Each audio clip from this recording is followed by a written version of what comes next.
Look, Ma, no coronavirus.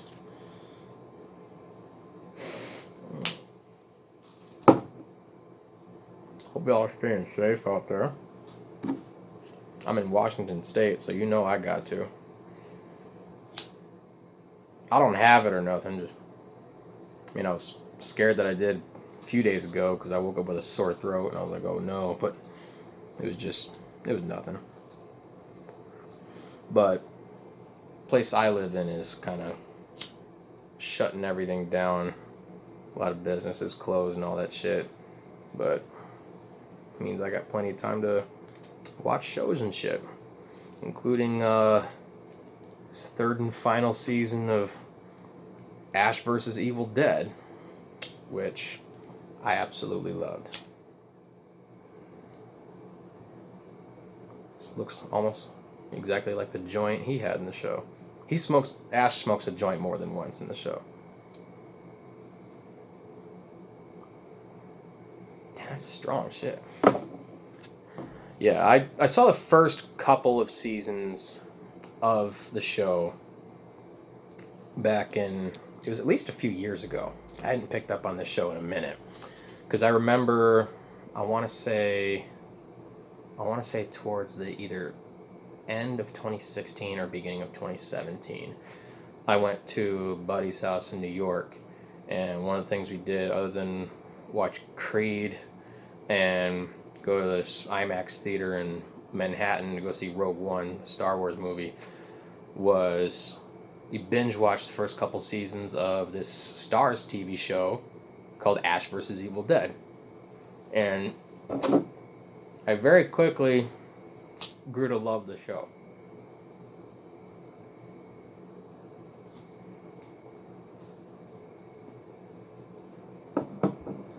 Because not just the fact that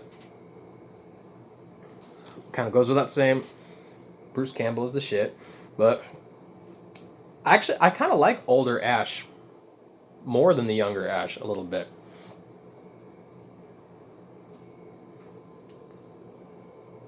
It kind of brings him into his own as this character, even though he said he's retiring the character after this. But yeah, it was a really good show to revisit.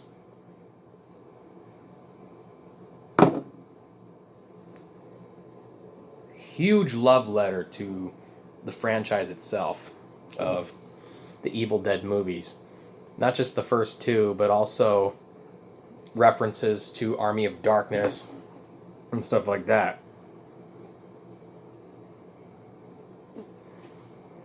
And continuing where the second season left off, the main villain, Lucy Lawless, playing Ruby, this evil, I want to say Dark Lord, but I'm not sure if that's the exact title that she has. They give her like 3 or 4 different names, but the most common one is Ruby. She made a damn good villain. Her and there's another character, I don't know the actress's name, but a character named Kaya that lives off in the Rift, or it's called like the Purgatory Spirit Realm.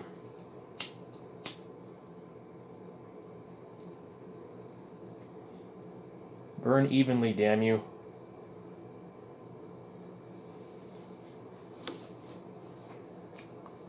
Fuck, now I got ashes all over me. Goddamn thing. That's what you get when you buy a $3 joint.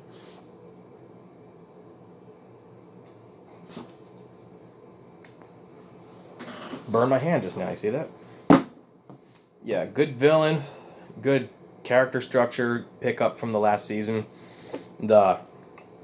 What I really liked was that as a horror comedy, it felt near perfectly balanced between the comedic moments and the horror moments. It's just as bloody and guts and gory as fuck as it is just hysterically funny. It is so hilarious.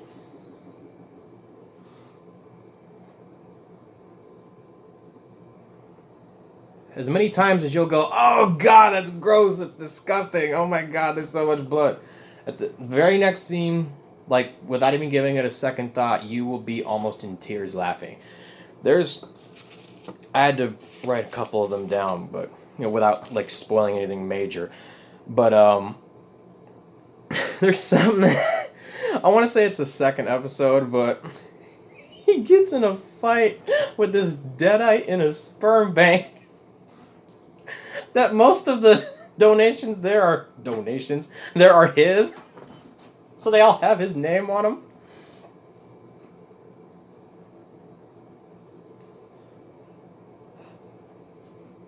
And this nurse turned zombie just throws samples of skeet at the wall at him. Oh my fucking god. Then there's this like high school mascot that turns into a monster. And they do some really creative shit with the dead-ites. And I thought they had exhausted every kind of character look they could with that, but no, they got some shit in here.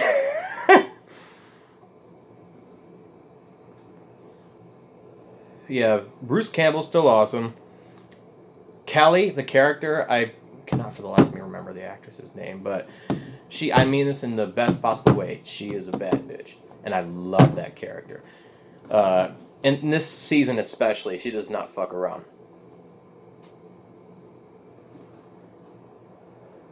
There are some literal Looney Tunes style slapstick moments in the violence. Even though there is, like I said, blood and guts and gore with all the Evil Dead kills and all that good shit and all the chainsawing, all the shotgunning, there is some, it's literally some comic book style wham and bang style sound effects.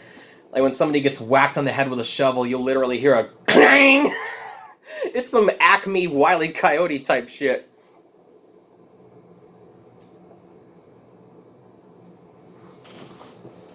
Oh, Ash has a daughter now. And I know that's an old hat trope in a lot of TV shows to say, oh, this character has a twin brother. They have a surprise relative they never knew they had. Or the long lost child or something like that. It's a really old cliche.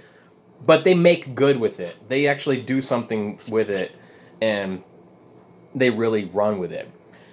There are a couple of running jokes, and they're like running gags. Like Ash's daughter's name being Brandy, but he can never remember it correctly. He's always like Mandy, Sandy, Nancy.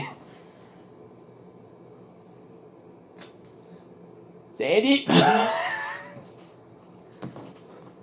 Maybe his joint was fatter than this. Then again, he found it from like 1980, whatever the fuck. But yeah, the side character is also in the show. Forgot to mention from earlier. The Knights of Sumeria. They really ain't shit.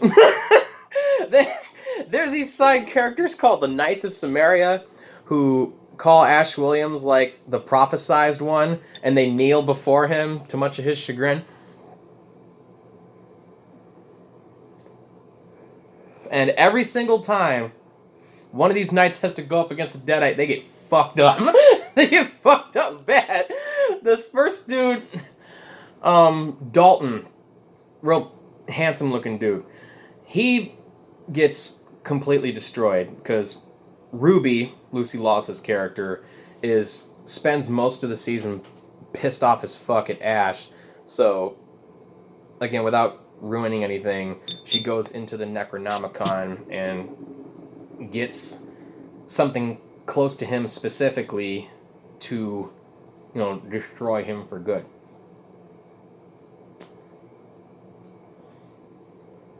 Oh, the other running joke I thought was really funny was that, involving his daughter Brandy, that he keeps killing people in front of her that are evil, but she doesn't know that. So he's like chainsawing somebody in half in front of her. There's like blood spraying in her face.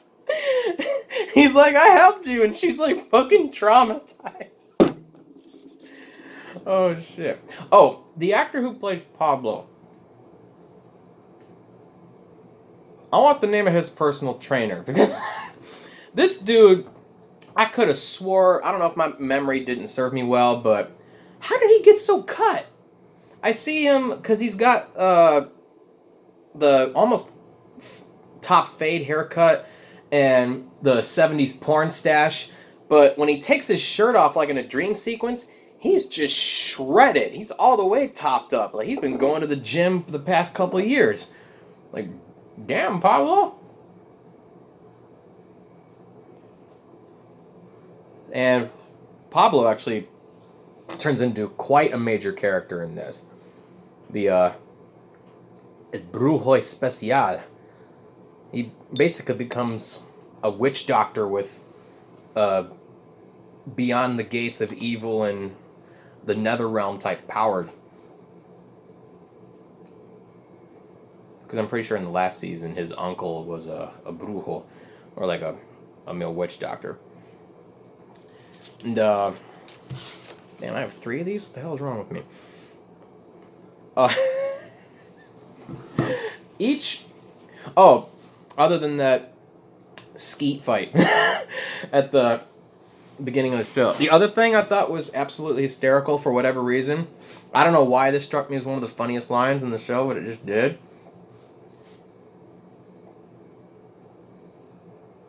But, Ash's dad comes back, like, via ghost form. You know, spoiler alert, he gets killed in the second season. Quite hilariously, actually.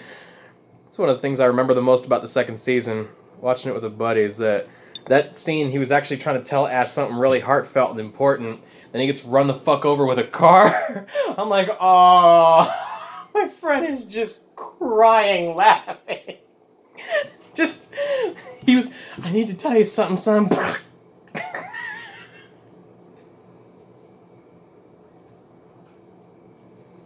I love this show's sense of humor so much. Oh, the line that his dad comes back in ghost form and says, when they kick one of the Knights of Samaria mistakenly down this flight of stairs, and he gets lost down there or whatever, trying to find his way out, and there's a skeleton up against the wall with rags on. There's a bunch of crushed cans of Spam around him, like he was eating them while he was trying to survive. And the granddad points, he goes, "Bastard ate all my Spam." And I don't know why that line and that line alone made me laugh for 5 minutes straight. Might have been this, I don't know. Or maybe it was the thought of just that dude crawling around in the basement after getting knocked out, just scribbling ancient writings on the walls, eating fistfuls of Spam.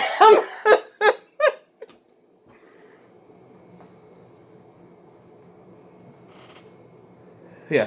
Each episode is less than a half hour long. And, you know, like 26 minutes, 27 minutes, 27 minutes. Longest one's the last one. It's like barely a half hour. So if you're binging the shit, you'll get through it very breezily.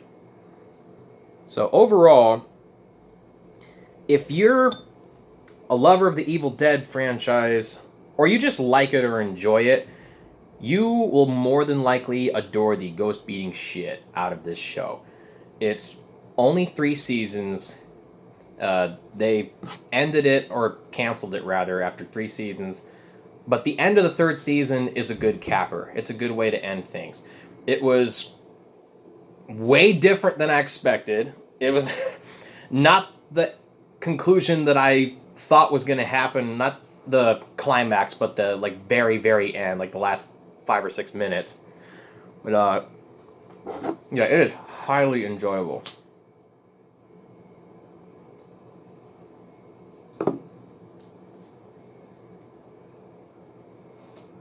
As far as a horror comedy series goes, if you haven't seen, if you've seen the movies and have not seen the TV show, it's a Starz TV show, but all 3 seasons, at least right now, are available on Netflix. So if you like the movies, like Evil Dead, Evil Dead 2, Army of Darkness, and even if you like the rebooted one from, I want to say 2012, 2013, which was okay, I guess.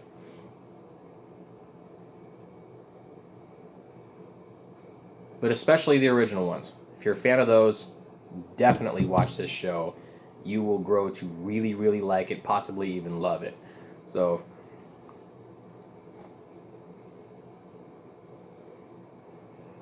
grab your joints, some beers, and drive on up to Elk Grove, Michigan.